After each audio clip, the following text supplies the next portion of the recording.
Hello everyone and welcome, and today we are going to look at weather condition. Weather condition. Embeera y'obudde. I'm Ben, your English and Luganda teacher. So let's start. And if you're new to this channel, press the subscription button so that we can learn together. So let's dive into it. Sun. Sun. Omusana. Omusana.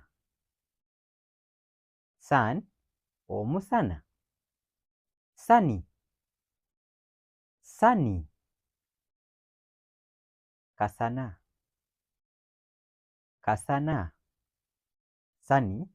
Kasana. It is sunny. It is sunny.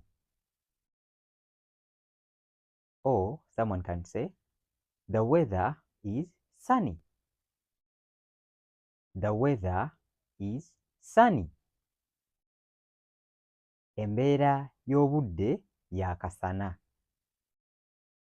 Embeera y'obudde yakasana. Embeera y'obudde yakasana. Rain. Rain. Enkuba. Enkuba.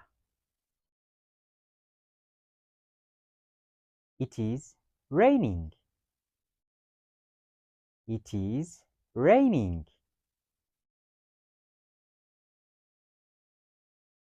Enkuba etonnya. Enkuba etonnya. It is raining in Luganda is enkuba etonnya. Snow. Snow. Omuzira. Omuzira. It is snowing. It is snowing. Omuzira guli kutonnya. Omuzira guli kutonnya. It is snowing. Omuzira guli kutonnya. Fog. Fog. Olufu. Olufu. Fog. Olufu. The weather is foggy. The weather is foggy. Or it is foggy. It is foggy. Embeera y'obudde ya kifuufufu. Embeera y'obudde ya kifuufufu. Okay, let's proceed. Cold. Cold. Obunnyogovu.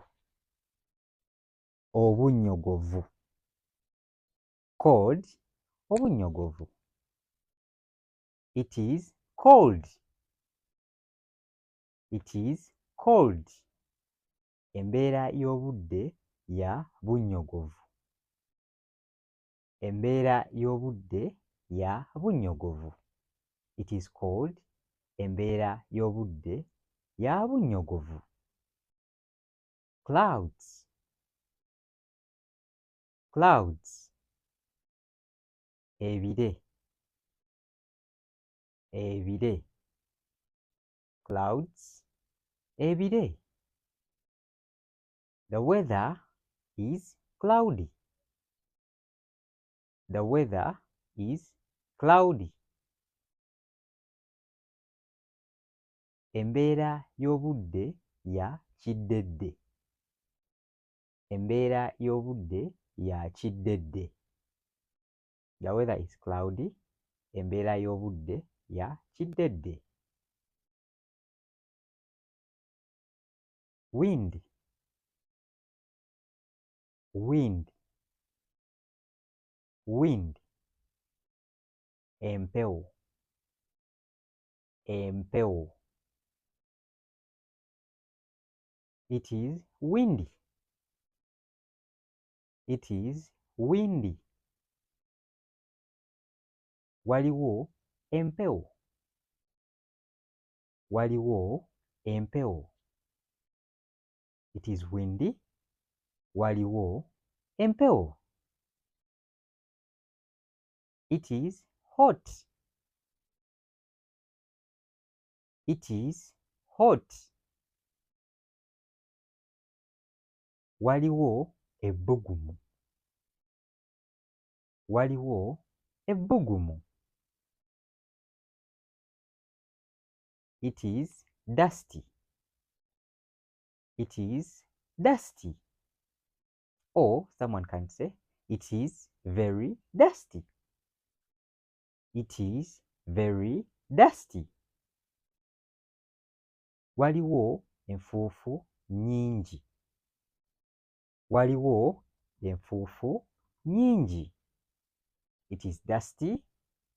Waliwo enfuufu nnyingi. The weather today is nice. The weather today is nice. Embeera y'obudde leero nnungi. Embeera y'obudde leero nnungi. Yesterday, the weather was bad. Yesterday, the weather was bad. Ejjo embeera y'obudde yabadde mbi. Ejjo embeera y'obudde yabadde mbi. Okay, hope you've got something. And for my subscribers, stay tuned. And if you're new to this channel, what are you waiting for? Come, let's learn with ease. Bye bye. Wait a while.